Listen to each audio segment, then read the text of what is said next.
All right, everyone, welcome back.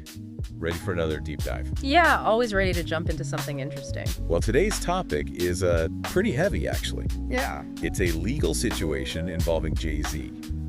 Based on what we're seeing on page 6, it's pretty intense. Jay-Z, huh? What's he gotten himself into? Well, there's this lawsuit. A lawsuit? A woman, identified as Jane Doe, is accusing Jay-Z and Sean Diddy Combs, too, actually, of raping her. Whoa. Back in 2000. 2000, so a while ago. Yeah, she's just 13 years old at the time. 13? That's incredibly serious. Yeah, it allegedly happened at an after-party for the MTV Video Music Awards. MTV VMAs. Makes you think about the kind of environment that can foster these situations, doesn't it? It does. And the lawsuit itself was initially filed back in October. Oh, so this isn't brand new? No, but it was recently refiled. Never. With both Jay-Z and Diddy named as defendants, so it's back in the spotlight now. Ah, I see. So what are the specific accusations? Well, Jane Doe claims she was given a drink that made her feel sick, and then she says both Jay-Z and Combs raped her while the other watched. Oh, wow. Pretty disturbing stuff. It is. What has Jay-Z said about all this? He has come out with a really strong denial. A strong denial. Yeah, he's calling the lawsuit a blackmail attempt and a fraud. So he's really fighting back. He is. He even urged the accuser to file a criminal complaint so that, if it's true, the perpetrator can be, in his words, locked away. Locked away, huh? That's strong language. It is. And Diddy, well, he hasn't said anything publicly yet. Really? Nothing at all? That's interesting. It is, isn't it? Makes you wonder what he's thinking, what his strategy is here. Yeah. Silence can speak volumes sometimes, can it? Especially when you compare it to Jay-Z's very vocal defense. That's true. Yeah. This whole case has gotten a lot of people talking online, too. And there's one detail that's particularly interesting. It involves Beyoncé's mother, Tina Knowles. Tina Knowles, what does she do? She liked an Instagram post about the lawsuit from ABC7 Chicago News. ABC7 Chicago News, huh? And the post was about announcing that Jay-Z had been sued for rape. That's a curious detail. Right. I mean, what does it mean? Was it an accident? Some kind of statement? Who knows? Yeah, what could be behind that? It adds another layer to this whole story, that's for sure. It really does. And then you have the attorney representing Jane Doe, Tony Busby. Oh, Tony Busby. I know that name. He's pretty well known in Texas, right? Yeah, he's handled some big cases. Well, he's firing back at Jay-Z's claims of blackmail. He is? Saying his client never asked for any money and only wanted mediation. Interesting. So he's directly contradicting Jay-Z's narrative. He is. He even said Jay-Z's actions have backfired and made his client more determined. More determined. Yeah. And Jay-Z's statement gets pretty personal, too. He talks about the pain these accusations are causing, not just for him, but for Beyoncé. Oh, wow. And their children. He even worries about how this will affect his kids. Bringing his family into it? He said his only heartbreak is for them having to go through this. Using that family man image. Then his tone shifts when he starts talking about Busby, calls him deplorable, and says he's seen his kind many times before. Deplorable. Strong words. It's a multifaceted response, that's for sure. It is. It really makes you think about what he's trying to achieve with each part of that statement. Yeah, playing different angles there. It'll be interesting to see how it plays out, both legally and in the court of public opinion.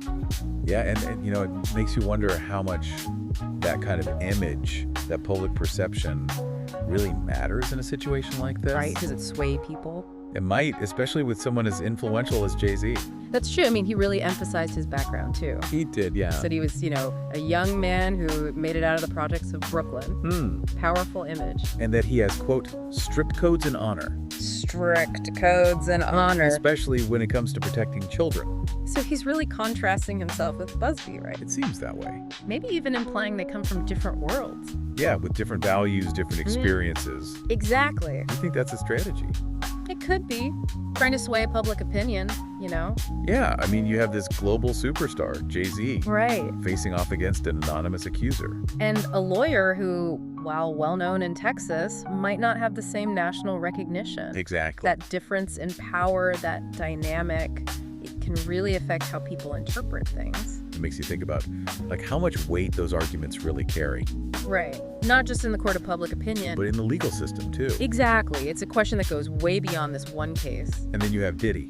Oh, yeah, Diddy. Still hasn't said a word. Nope. completely silent. What do you think his strategy is? Who knows? He could be waiting to see what happens with Jay-Z Right. before he makes his own move. Or maybe he's got something completely different planned. It's like another layer of intrigue on top of everything else. It is. We'll just have to wait and see, I guess. But there's another big thing we need to talk about here. What's that? The potential impact this could have on the #MeToo movement. Oh, yeah. That's huge. This case brings up so many sensitive issues, It does. and the way it unfolds, it could really set a precedent. For how similar allegations are handled going forward. Exactly. And then there's the whole thing with Tina Knowles, Knowles. her Instagram activity. Yeah, right. It seems small, but it's created a lot of buzz. Was it just a mistake? Or something more. It's hard to say. But it shows you how social media can play into these situations. Absolutely. Every little detail gets amplified, Like it's a whole separate storyline. running parallel to the legal battle.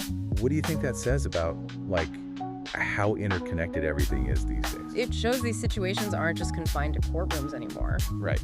You've got the legal proceedings, the media, and then this whole social media layer on top of it. It's a lot. It is. Adds a whole new level of complexity. And unpredictability. Ex- Even in a case like this, with so much information out there, Right. we still end up with more questions than answers. Yeah, it's a real reminder to think critically about all of this. Yeah. You can't just take things at face value, No, absolutely not. Gotta examine everything, the different sides. Right. And try not to jump to conclusions. That's a lot to unpack. It is, especially with a case like this. So many moving parts. So, as we're wrapping up our deep dive here, Yeah. what do you think is the biggest takeaway for our listeners? I think, it's bigger than just this one case. It really makes us think about some tough questions, about power, fame, Yeah. and how these kinds of accusations are handled. Especially in the public eye. Exactly. What are your thoughts on that? It definitely makes you think about how much public opinion matters Right. and how that can actually affect the legal side of things. It can. And then there's the whole, believing victims Yeah. and the potential for people abusing their power. Absolutely. And we can't forget the #MeToo movement either. Right. That adds another whole layer of context. It does. It's a lot to process, really. It is. And this story, it's not over yet. Nope.